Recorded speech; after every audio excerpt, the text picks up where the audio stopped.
Bienvenidos a todos los que formáis parte de la comunidad de NSCA en España y Latinoamérica. Hoy tenemos un invitado, ya no solo de lujo, sino que a mí me hace especial ilusión porque en el último congreso compartimos escenario. Me parece una de los profesionales a día de hoy más completos que tenemos a nivel de comunicación, por su parte de emprendimiento, por su parte como profesor universitario y además por ser un preparador físico, con lo cual maneja la teoría y la práctica muy a la par. Y con todos nosotros está hoy Jesús Rivilla. Buenas, Jesús. Muy buenas, ¿cómo estamos? Muy Muchas gracias bien. por invitarme, es un lujazo estar aquí. Con muchas ganas de escucharte porque tengo tanto que rascar y todos los oyentes, o sea, vamos a poder exprimirte de tantas cositas que me parece que va a ser una de las entrevistas más fáciles que voy a hacer porque me va a surgir casi sin preparar, aunque tengo cositas anotadas, pero a la vez más complicada poderlo cortar porque quiero tratar muchos temitas contigo. Entonces, dentro de las presentaciones, Jesús es un experto además en que no hagamos unas presentaciones muy curriculares. Entonces, como tal, aparte de eres olímpico, Jesús, me gustaría que dijeras tú, has sido preparador físico con la selección española, ahí tienes varias medallas y este último año, en las últimas Olimpiadas de París, has sido preparador físico con la selección de balonmano de Egipto. Ujú. Cuéntanos un poco cómo has vivido el tema de las Olimpiadas este año. Las Olimpiadas es un evento increíble y de hecho creo que han sido mis mejores Olimpiadas a nivel personal porque la primera experiencia es muy bonita, pero es como todas las primeras experiencias. De hecho, cualquiera que nos esté ahora escuchando y se imagine su primera experiencia en cualquier contexto se va a dar cuenta que es ilusionante, pero que es muy mejorable, que la experiencia nos mejora especialmente a las personas que somos luego introspectivas, que pensamos cómo podría haber exprimido esto un poco más, cómo podría haberle sacado partido a esta situación, y para mí el vivir de nuevo unas Olimpiadas me hizo exprimirlas un poco más en todos los sentidos, tanto para adentro, mirando cada uno de los días, revisándolo, volviendo a reprogramar cosas en las conversaciones con el staff técnico, con los jugadores, en la preparación de los propios entrenamientos y cómo se gestionaban las cargas, pero también para afuera. Yo viví mucho más intensamente la observación y las conversaciones, el networking intraolimpiadas, lo viví con muchísima más intensidad en París, en estas últimas, que en Tokio. Ya no solo por el COVID, sino porque yo había aprendido de esa experiencia. Yo me fui de Tokio pensando que había sido una maravilla, pero que quizá el aspecto mejorable era ese networking hacia afuera. Personas, preparadores físicos con los que yo había coincidido de forma online, incluso que ya teníamos algún contacto y que nos vimos, pero que apenas compartimos nada. Y en este caso sí que compartíamos unos minutos o quedábamos a tomar un café, intercambiábamos algunas ideas, porque la mayoría de las veces no es un problema de tiempo. En las Olimpiadas suele haber un pequeño tiempo que te puedes dedicar a hacer esa labor de voy a conocer la Villa Olímpica, voy a coger ideas. Y para mí eso en París fue algo que ya no me quedó como espinita clavada. De hecho, me paseaba por los lugares de entrenamiento, le pedía a los deportistas si les podía grabar, Hemos visto en tus redes, etcétera, porque eres muy etcétera. activo en redes sociales, sí que hemos visto como mucho análisis que has expuesto también eso, pequeños trocitos de deportistas grabándoos, pues dando un poquito tu opinión. En ese sentido, cuando ayer le pedí a Jesús, que lo sepáis todos un poquito, que me dijera cómo presentarle o si currículum, él no presenta el currículum, ya lo sabéis. Entonces, me pones una anotación que la quiero leer, que eres un apasionado de exprimir la vida hacia adentro y hacia afuera, el equilibrio entre la introspección y la acción potente para impactar positivamente en el mundo. Explícame un poco esto, porque ahora que estamos todos de cortisol hasta aquí arriba, bañados, ¿cómo consigues este equilibrio, esta introspección, cómo lo llevas tú? Yo siempre he sido un poco así. Es decir, hay una parte que yo ya he tenido genética porque yo era muy tímido e introspectivo. Tímido tiene que ver con la interacción social. A mí me daba vergüenza expresarme en muchos contextos, incluso en gente de medio contacto. No siempre yo era capaz de transmitir lo que tenía en mi cabeza, incluso lo que me apetecía, no era capaz de soltarlo para afuera. y era mucho de darle vueltas a la cabeza. El darle vueltas a la cabeza es algo que he mantenido, no sé si es defecto o es virtud, yo creo que a veces bueno, tiene esas dos caras, pero sí que he superado esa timidez. Ahora no, ahora disfruto de esta charla contigo, de estar a veces encima de un escenario, de transmitir, pero esa parte de introspección me he dado cuenta que es una ventaja competitiva bastante importante. Que yo tenga una conversación contigo, con uno de mis jugadores o con un alumno y luego llega a casa y me dé 5 o 10 minutos para pensar en las ideas matrices que puedo extraer y cómo eso me puede ayudar a reafirmar algunas cosas que me han gustado o a modificar algunas que podrían volver a repetirse en un futuro, yo me he dado cuenta que eso es una de las principales ventajas que yo puedo extraer de la vida, el reaprendizaje de lo que vamos viviendo. Y creo que además está infrautilizado. Yo creo que tenemos tanta prisa, tú lo has expuesto bastante bien. Con esta prisa, con este cortisol, vivimos casi todo el rato en el presente o en las prisas del futuro y rara vez nos servimos de verdad de la experiencia. Es que la frase esta que le escuchamos a los entrenadores de fútbol en las ruedas de prensa de hay que aprender de la derrota, pero luego el discurso después está súper vacío. Yo sí que aprendo de la derrota. Yo tengo una derrota y me siento y digo, ¿qué cosas, sin hacerme daño, asépticamente, qué cosas podía haber hecho mejor? Igual podía haber incidido un poco más en esto. Mira, pues puede que sí.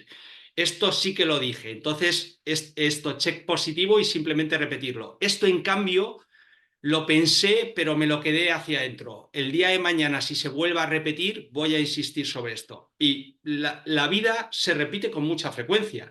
Muchas de las cosas, no exactamente iguales, pero esa conversación guión conflicto con un alumno es probable que se te vuelva a dar. Si tú ya has reflexionado de esa primera experiencia, esta segunda va a ser mucho mejor.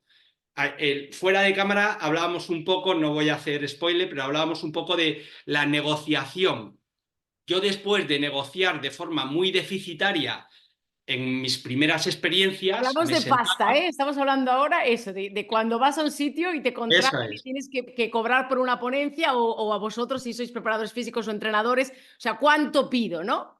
eso es, justo eso, justo eso. Pues yo, después de experiencias claramente negativas en esto, de llegar a casa y decir, joder, que es que estoy muy por debajo de lo que yo considero que valgo y ni siquiera he hecho lo mínimo, el ABC, para poder apretar, porque me ha dado vergüenza, porque me he sentido mal, porque estaba súper incómodo, porque la otra persona cogía un rol mucho más dominante, porque por H, B o Z. Entonces yo me sentaba, le reflexionaba, me escribía, intentaba leer, a ver quién habla de esto de la negociación, pues esto, lo otro, de más allá, a ver qué autores, a ver si hay algo de ciencia, de cómo puedo. Y luego, cuando me he vuelto a poner ahí en esa silla, la segunda vez ha salido un pelín mejor. Y la quinta, la décima, hasta que llega un momento donde digo, "Jue, he salido de negociaciones donde he dicho, pues fíjate, en esta creo que he Lo he cerrado. bordado, esto lo he bordado. Eso es, me ha salido bien. Y eso, todo eso llega por esa introspección. Yo creo que hay que buscar el equilibrio y para eso nos tenemos que forzar. A mí me ayuda a poner el móvil lejos, el sentarme y quitarme todas las notificaciones. A mí me ayuda todo eso y decir, en este espacio de 10, 15 minutos, necesito darle vueltas a el libro que he leído o esta clase que he dado o este entrenamiento o este periodo olímpico que he vivido y extraer de ahí aprendizajes para luego poderlo implementar en el futuro. Tú, Jesús, que tú trabajas por un lado con deportistas de élite y por otro lado tienes estudiantes, porque das clase en el INEF de Madrid. Ujú. ¿Cómo ves que está evolucionando a futuro los estudiantes que ahora mismo tienes en el aula? O sea, ¿tú crees que les está impactando toda la información que hay en redes sociales que parece que últimamente solamente tienes que hablar de facturación? Porque todo el mundo parece que solamente parece que están estudiando para hablar de facturación y al final lo que dices, o sea, tú llegas a negociar porque de cada una de las experiencias que tienes, al final son experiencias, es tiempo. Entonces, ¿Cómo crees que está evolucionando el estudiante a día de hoy de cara a futuro, a salir al mercado laboral? ¿Qué esperan? ¿Qué quieren? ¿Los ves ilusionados? ¿Los ves pensando en facturación? ¿Cómo los ves? Pues yo creo que el problema de pensar en la facturación de inicio es, yo creo que es a mí me parece que es un error y me voy a explicar. Para mí no es un problema que nosotros persigamos lo que denomina la felicidad financiera, que tú te sientas financieramente libre y que sientas que te pagan por aquello que tú estás aportando de verdad. Y a mí me parece que ese es un objetivo no solo loable, sino importante. Sin embargo, creo que eso tiene que ser la consecuencia de tus competencias. Y una competencia puede ser vender, pero creo que las competencias matrices por las que, si miramos atrás, cuando tengamos 60, 70, 80 años, nos vamos a sentir orgullosos. Creo que no van a ser las competencias en ventas. Creo que van a ser competencias que tengan relación con saber ayudar a las personas, con saber conectar con ellas, con haber dejado un pequeño pozo de generar hábitos, de sabiduría, de todo esto. Entonces, yo a los alumnos les hablo, construye un núcleo fuerte y que eso además sea atemporal, porque esa energía es infinita. Cuando tú te sientes más competente, transmitiendo información importante y haciéndole ver a la persona a la que estás entrenando que este hábito o que esta herramienta le puede cambiar la vida, que si mantiene este tipo de acciones durante un tiempo puede mejorar significativamente, eso te da una motivación increíble, es gasolina de primera. El dinero es gasolina de segunda. ¿Es importante el dinero? Claro que sí. Yo soy el primero que busco cobrar bien por mi trabajo, pero no creo que el cobrar muy bien por tu trabajo per se te añada una felicidad muy significativa. Yo creo que si el núcleo no es el adecuado, cobrar muy bien por tu trabajo te puede estar en una rueda donde seas una persona con mucho dinero, pero sin la sensación de estar realizado, sin la sensación de estar pleno. Entonces, vamos a construir un buen núcleo y vamos a hacer que la persona que nos contrate valore, y eso sí que es la venta, valore ese buen núcleo que tenemos. Somos muy competentes, sabemos de entrenamiento, sabemos de tratar a las personas, sabemos conectar con ellas, sabemos de todo esto, y como consecuencia tú no tienes ningún problema, al contrario, estás agradecido de pagarme una buena pasta. ¿A ti te encanta? Esa es mi línea. Sí, yo realmente es que todo el tema de todos estos negocios escalables, ahora todo el mundo tiene que escalar el negocio, o sea, nunca ha hecho un puñetero entrenamiento, pero ahora los venden online, o sea, yo creo que nos hemos vuelto un poco locos pensando que el foco tiene que ser ese, tu fin no tiene que ser ese. Al final todos sabemos, ¿no? Disfrutar del camino, pero con todo y con eso me voy un poquito a la parte que a ti te interesa mucho todo el tema del comportamiento humano. Y a mí me parece que eres un gran comunicador. ¿Cómo consigues mantener motivados tanto a estudiantes como a tus deportistas? ¿Cómo trabajas el tema de la motivación? Además, por orden, tú me dijiste motivación, persuasión, venta y por último liderazgo. Me interesa mucho primero la parte de la motivación, porque al final muchos entrenadores que nos están escuchando ahora, ¿cómo mantengo motivado a mi cliente? Buscan qué herramientas nos podrías dar o cómo lo trabajas tú. El punto de partida es la curiosidad genuina. A mí me interesa genuinamente, de verdad, conocer a mi deportista. Y él se da cuenta desde la primera frase. O sea, yo te pongo en situación. Voy a entrar nuevo en un club o en una selección antes de la selección de Egipto. Me reúno con Juan Carlos Pastor, que es el director técnico y el seleccionador nacional, y le digo, si te parece bien, me encantaría poder hablar con cada uno de los jugadores por separado antes siquiera de poder empezar a prepararlos físicamente. Me gustaría poder conectar con ellos, mandarles un WhatsApp, cuando puedes, cómo nos podemos ver, vamos a hacer una videollamada, especialmente con aquellos que tú creas que tienen un ascendente sobre el equipo, que son los líderes, los jugadores que crees que pueden generar un cambio en el comportamiento del resto.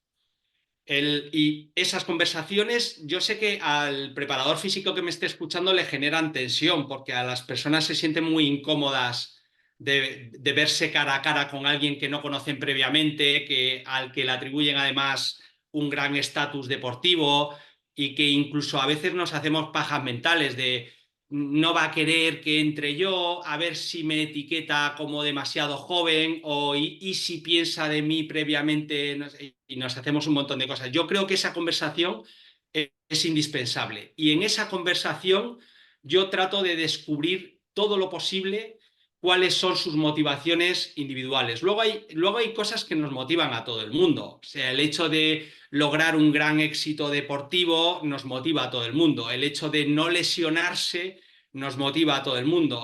Pero hay motivaciones individuales, hay gente que le motiva el mero hecho de verse mejor físicamente, de verse como su cuerpo mejora, hay gente que le motiva eso mucho. Hay gente que no sentirse cansado a la mitad del partido le motiva muchísimo. Hay gente que llegar al partido con la sensación de estar con mucha chispa le motiva mucho. Yo trato de escarbar con un interés absolutamente auténtico, oye, cuéntame esto, lo otro, ¿en qué momento de tu vida deportiva te sentiste mejor físicamente? ¿Qué crees que es más beneficioso para ti en la preparación física? Yo, pan, rasco, rasco, rasco, y con esto tengo una fotografía bastante amplia, tengo una nota que se llama jugador, nombre tal, apellido tal, y tiene su descripción. Le encanta esto, atribuye cierto riesgo de lesión a este tipo de ejercicios, prejuicio positivo con respecto a este tipo de entrenamiento. Imagínate, yo tengo jugadores que tienen un prejuicio positivo con el CrossFit y gente que tiene, y en la misma plantilla, jugadores que tienen un prejuicio negativo con el CrossFit. Yo tengo que saber a qué jugador le puedo tirar un ejemplo de CrossFit y a qué jugador no. Claro.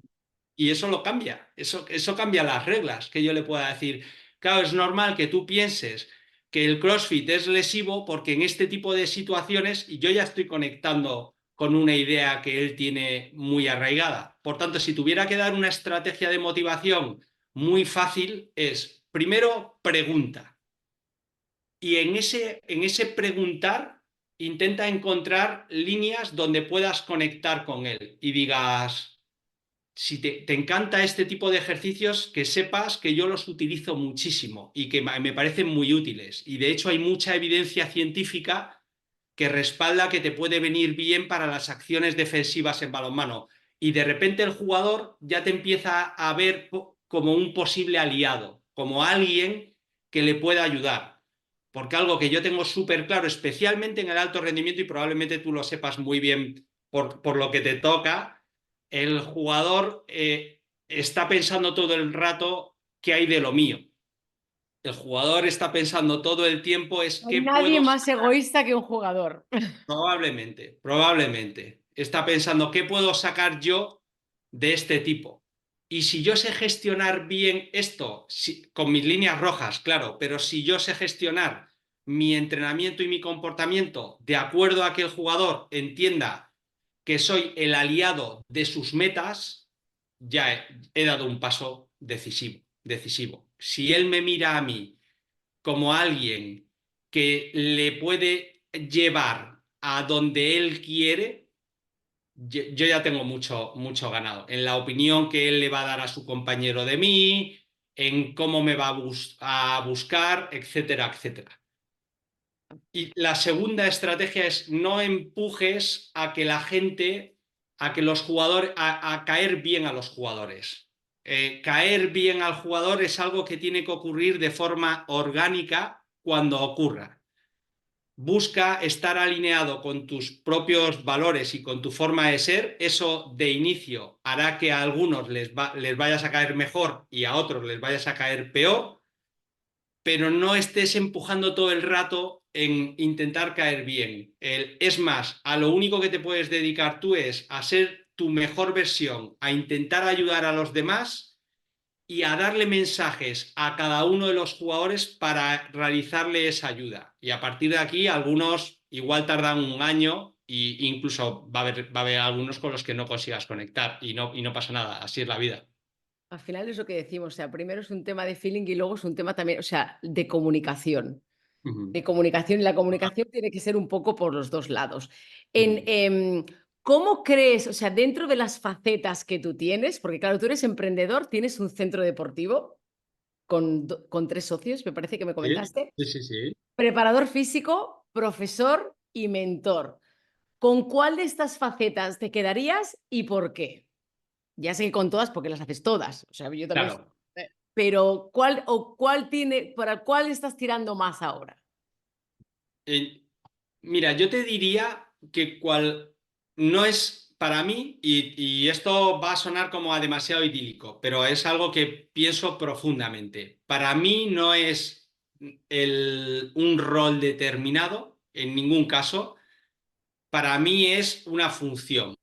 Es decir, si a mí el centro me aporta muchísimo, me aporta muchísimas alegrías, la conexión que siento que tengo muchas veces con mis entrenadores o el trato en algunas ocasiones con clientes directos, verlos evolucionar, la implementación de nuevo, me aporta muchísimo, pero tengo la profunda certeza de que si no existiera y yo siguiera pudiendo ayudar a otras personas a través del entrenamiento o a través de las herramientas que yo tengo, estoy seguro que seguiría sintiéndome realizado.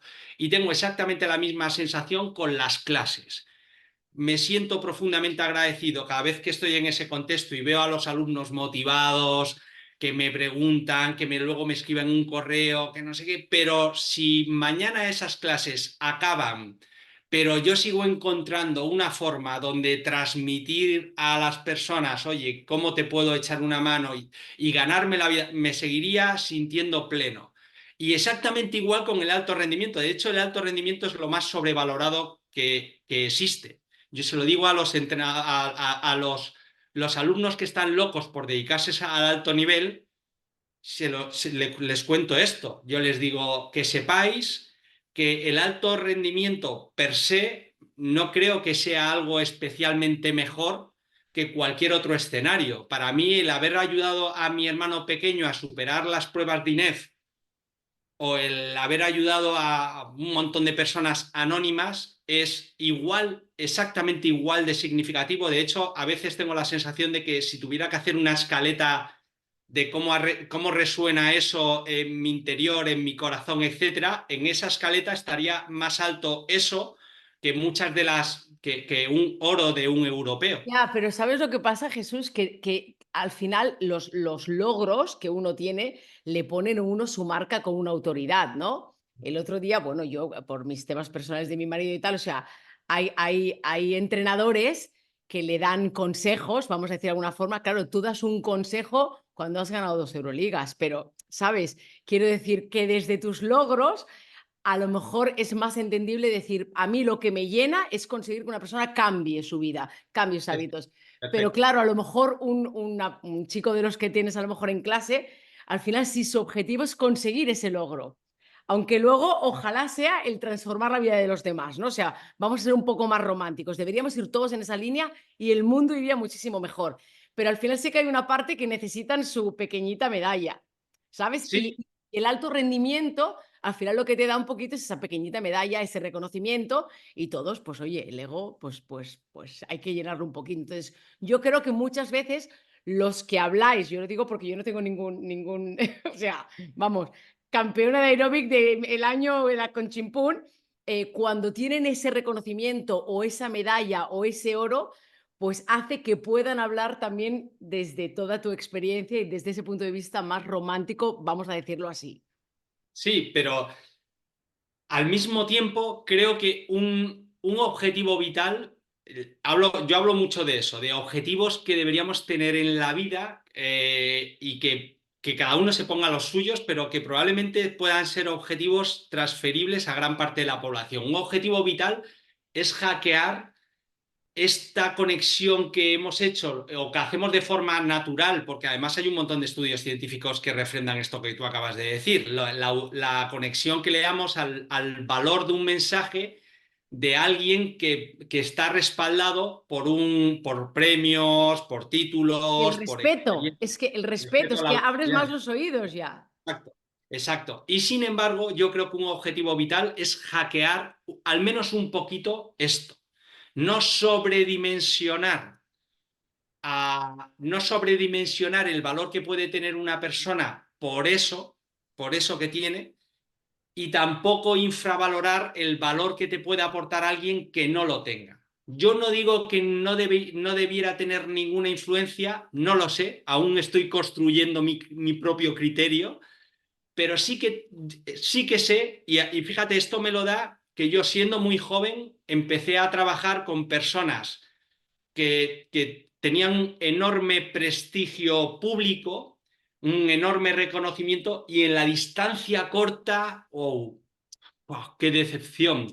Era, y me sentí que el mundo era mucho más complejo, y además empecé a darme cuenta de que todos esos libros que leía de María Dueñas o de Arturo Pérez Reverte, que hablaban de la complejidad del ser humano, de que no todo lo que parece de esta manera termina en la distancia corta siendo así, y al contrario, personas que aparentemente parecen pobres a nivel de conocimiento, son precisamente gente que te puede aportar mucho. Dije, esto es importante transmitirlo, o esto por lo menos yo lo quiero para mi vida. Yo quiero que me hable un alumno y necesito escucharle como si me pudiera aportar algunas lecciones valiosas, a la misma altura que me podría aportar alguien que tiene una gran autoridad. Luego puede ser que no lo haga, pero a veces pasa, pocas, pero pasa. Y si yo no le hubiera escuchado con un prejuicio positivo, esto se lo escuché también a Tony Nadal. Tony Nadal contaba una anécdota de que un día entrenando con su sobrino, con Rafa con los saques, un tío que iba para la playa con una toalla y unas chancletas, se para, los mira y le dice, Tony, te puedo decir una cosa, yo soy monitor en no sé dónde y creo que... Y tienen una charla más o menos larga, y Tony comenta que intenta implementar dos o tres cosas de las que le dice el tío con chancletas que va a la playa, que es un monitor random.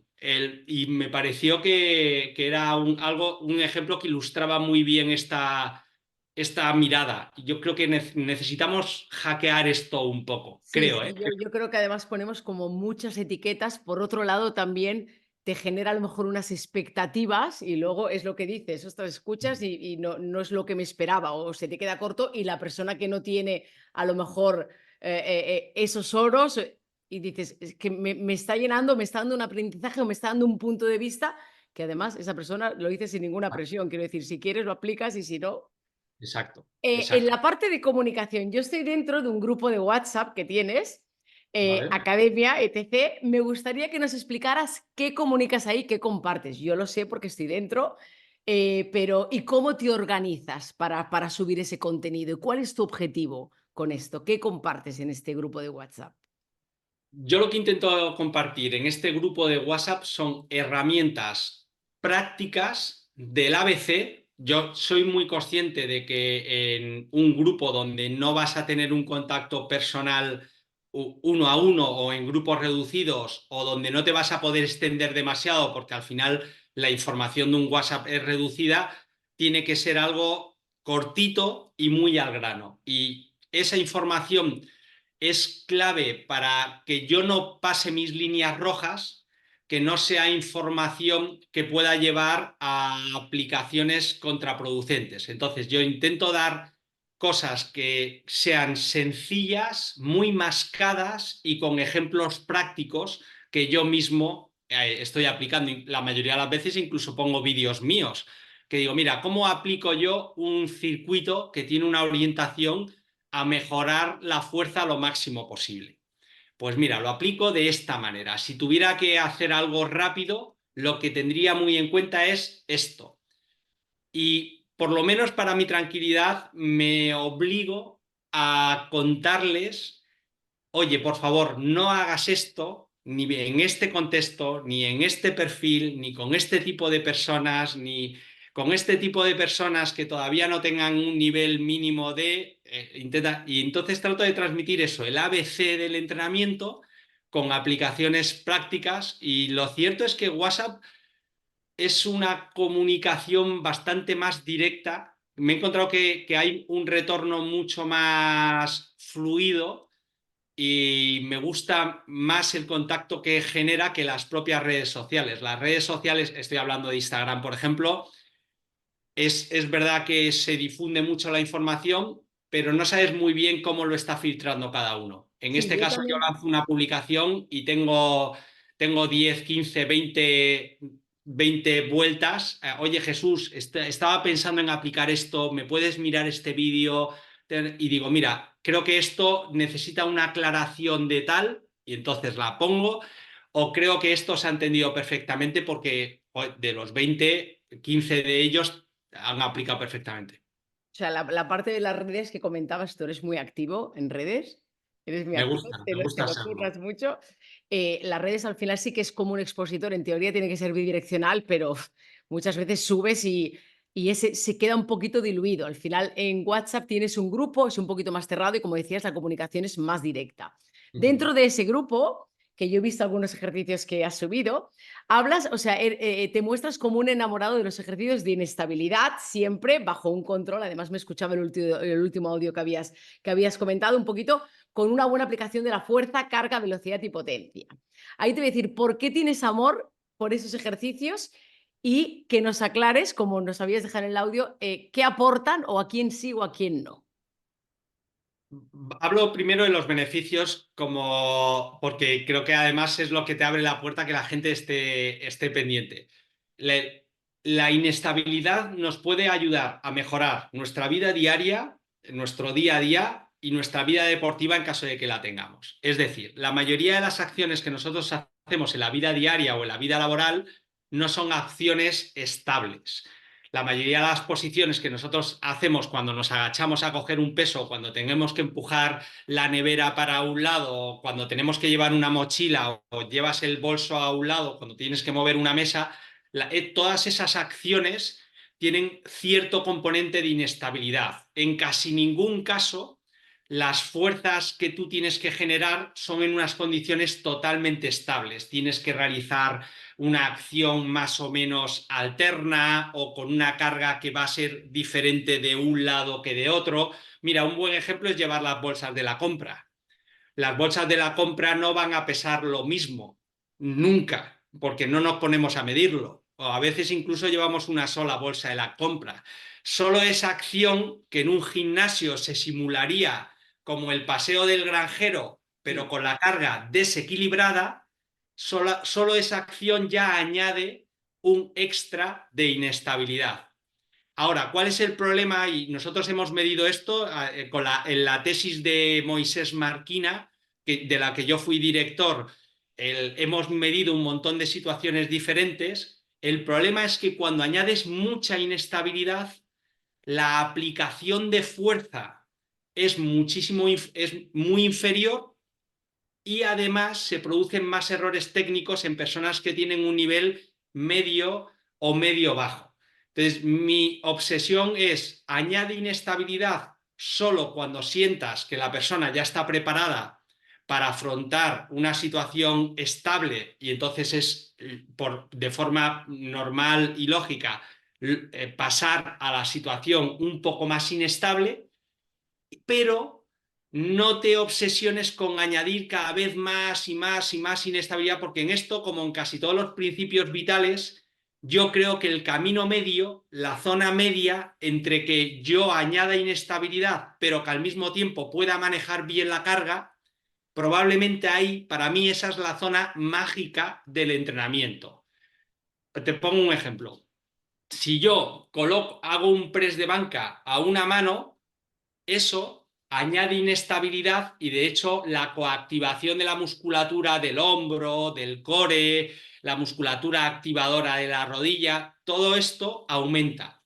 Pero si añado más inestabilidad y en lugar de hacerlo sobre el banco, lo hago sobre un fútbol, eso me obliga a que la mancuerna tengo que bajar la carga quizá a la mitad o incluso más. Y aún bajando la carga, es probable que suponga riesgo de que me caiga. o riesgo de que el hombro se me vaya para un sitio o para otro. Entonces yo digo, en un extremo está el hacerlo unilateral con el fútbol, yo ahí no me iría. En el otro extremo está la situación totalmente estable para poder aplicar muchos kilos con la mayor estabilidad posible. Para mí la zona mágica de transferencia a la vida laboral, a la vida deportiva, es la zona central, donde apenas renuncio a peso, apenas renuncio a potencia, pero sin embargo sí que activo mucha más musculatura y sí que obligo a estabilizarme Y más. ahí, cuando dices que activas, o sea, en esos ejercicios de inestabilidad, de empujes, de tracciones que te hemos visto, o sea, ahí cómo controlas la intensidad y la carga del core, porque te quedas siempre ahí. Es imposible controlarlo de forma exacta. O sea, lo que yo tengo en cuenta ahí es, sé que este ejercicio es un ejercicio de lo que sea, pectoral, dorsal, tríceps, bíceps, de lo que sea, y además de core. Es decir, lo que no voy a hacer es añadir un bloque grande, intenso, amplio, después de ese entrenamiento de trabajo analítico de core, porque yo ya sé que en mis sesiones, de hecho, yo, Jesús Rivilla, o con mis deportistas, apenas hago bloques específicos analíticos de core, tipo planchas, etcétera. Eso lo he hecho antes, lo he hecho en una fase previa, cuando hacían ejercicios estables. La estabilidad marida muy bien con ejercicios analíticos de core. Trabajas estable, trabajas la estabilización central y mientras te vuelves fuerte en situaciones estables, también tu core mejora, también logras mejorar la estabilización.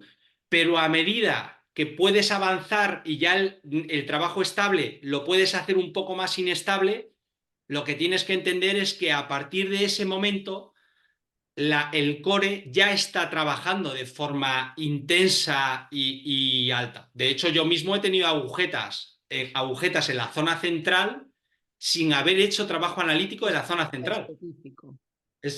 Y es curioso, joder, tengo los glúteos supercargados y no recuerdo, o tengo la zona lumbar o tengo los oblicuos, y es por esto, porque cuando estás haciendo snatch a una mano, estás haciendo remos, rotando de forma alterna, etcétera, etcétera. Por ahí voy. Ya hemos respondido a la pregunta del amigo que te Vale, comentaba antes. vale. Última pregunta, Jesús, y así Pero ya. dicho eso, Sí. ojalá el avance de la ciencia, porque me consta, el avance de la ciencia nos dé herramientas para controlar esto. A día de hoy, el logímetro es para mí la única herramienta de control. Pero también confío en el logímetro de un entrenador que mira con atención, que toma nota, que Que trata ya de está aprender. incluyendo ese ejercicio en la fase que le toca a esa persona. No. Exacto, exacto, exacto.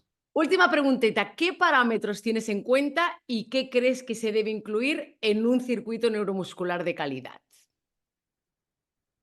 Si nos vamos a un circuito neuromuscular que trabaje todo el cuerpo, para mí, algo muy fácil de programar y siempre y cuando tengas criterio como profesional del entrenamiento, creo que plantear un ejercicio global. Un ejercicio global es un ejercicio que implique tanto el miembro inferior como el miembro superior. Estamos hablando de una cargada más un press, o de una sentadilla más un press, o de una zancada más un press rotando. Un ejercicio que implique todo el cuerpo. Creo que esto debería después enlazar con el descanso adecuado para que la segunda tarea se haga bien, con un ejercicio de tracción. Un ejercicio, me parece que puede venir bien un ejercicio unilateral o un ejercicio alterno que de nuevo esté trabajando muy bien la zona central. Y luego después le uniría un ejercicio o de empuje o de piernas, según quiera priorizar un poco más ese día hacia el miembro superior, que en ese caso haríamos el global, tracción de miembro superior, tracción de miembro perdón, el trabajo del empuje, o si lo hago de piernas, lo que estaría haciendo el ejercicio global, un ejercicio de tracción y un ejercicio de piernas. Si tengo una sesión completa, haría los dos tipos de circuito. Haría un ejercicio que fuera global, tracción, empuje, y otro ejercicio que fuera global, tracción, piernas. Y con esto, en 30 minutos, 35 minutos, doy una dosis súper potente de entrenamiento de fuerza. Yo personalmente, de hecho, con un solo, muchos de mis entrenamientos son un solo circuito de esto y tengo más de 40 palos y sigo evolucionando, sigo haciendo marca personal en algunos ejercicios. Entonces es una dosis mínima suficiente como para mejorar. No para mejorar todo lo posible, porque el tiempo me da para lo que me da, pero sí para seguir mejorando. Y de hecho me gusta mucho lanzar el mensaje a la población general de que la herramienta a la que no podemos renunciar, y sin embargo a día de hoy estamos renunciando, es la microdosis de entrenamiento. Hoy la ciencia nos dice que necesitamos muy poco para producir pequeñas mejoras sistemáticas cada día. Y necesitamos meterle con calzador a la gente, ahí, lo tienes que hacer, que un poco es infinitamente mejor a nada. Si tienes 7 minutos, yo te preparo en 7 minutos un mini hit, 3 series de 20 minutos de jumping jacks con un buen descanso y previamente un poco de movilidad y una serie de precalentamiento, y esa microdosis hoy sabemos que ya produce resultados no de mantenimiento. Es que lo maravilloso de esto es que esa microdosis para la mayoría de la población que no tiene una gran forma física y que normalmente tiene una vida sedentaria, para la mayoría de la población esa microdosis Ya es mejora. eficaz, le mejora, le mejora.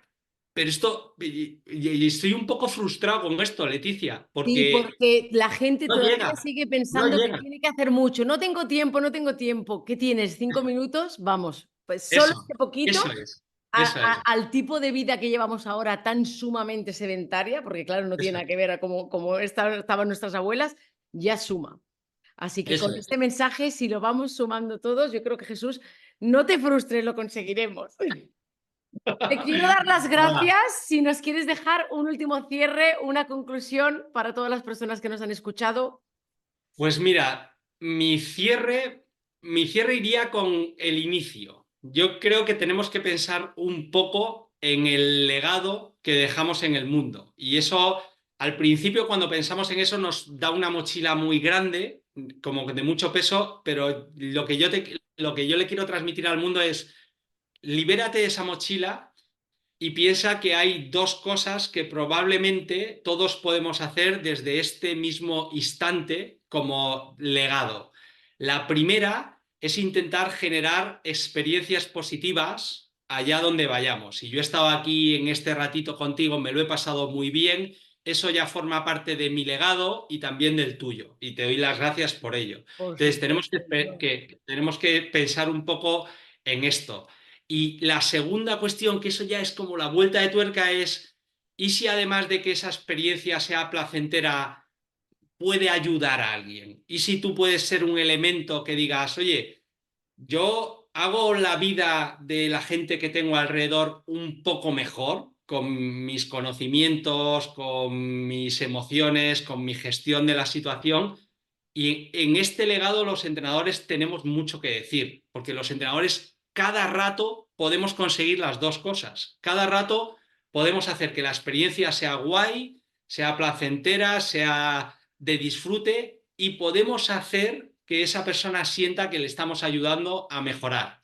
Eso es un legado extraordinario y es bueno que nos sentemos al menos una vez a la semana y pensemos: ¿estoy alineado con este legado o no lo estoy? Y esa semana, la semana que no lo hayamos hecho, igual nos removemos un poco y nos motiva, y la que lo hagamos hecho, pues decimos, pues, bien hecho, vamos a por otra semana que lo vamos a hacer. Así Creo que que tenemos un trabajo tan bonito. O eso sea, es. al final la conexión con la gente, el ver que mejoran la comunicación, o sea, por las dos vías, ¿eh? Por la vía como entrenadores y por la vía como comunicadores también. O sea, lo que realmente te llega a llenar el contacto con las personas. Yo lo veo tal Ah, cual. Total, total. Agradecerte, Jesús. Ya sabéis que lo podéis seguir en redes sociales, que es súper activo, que todas las consultas que queréis hacer las podéis seguir en nuestra web de nsca.es. Os hago la cuña publicitaria, que además hemos lanzado ya la nueva membresía Master Coach, que vamos a ir subiendo ahí Qué contenido bien, frecuente para estar actualizados y al día. qué Y bien. espero verte muy prontito la próxima vez, si puede ser sobre un escenario o no, tomándonos un cafetito. Genial. Mil gracias por todo. Un placer enorme, de verdad. Nada, Gracias a la Jesús. NSCA también. Hasta Chao, chao. luego. Cuidaos mucho.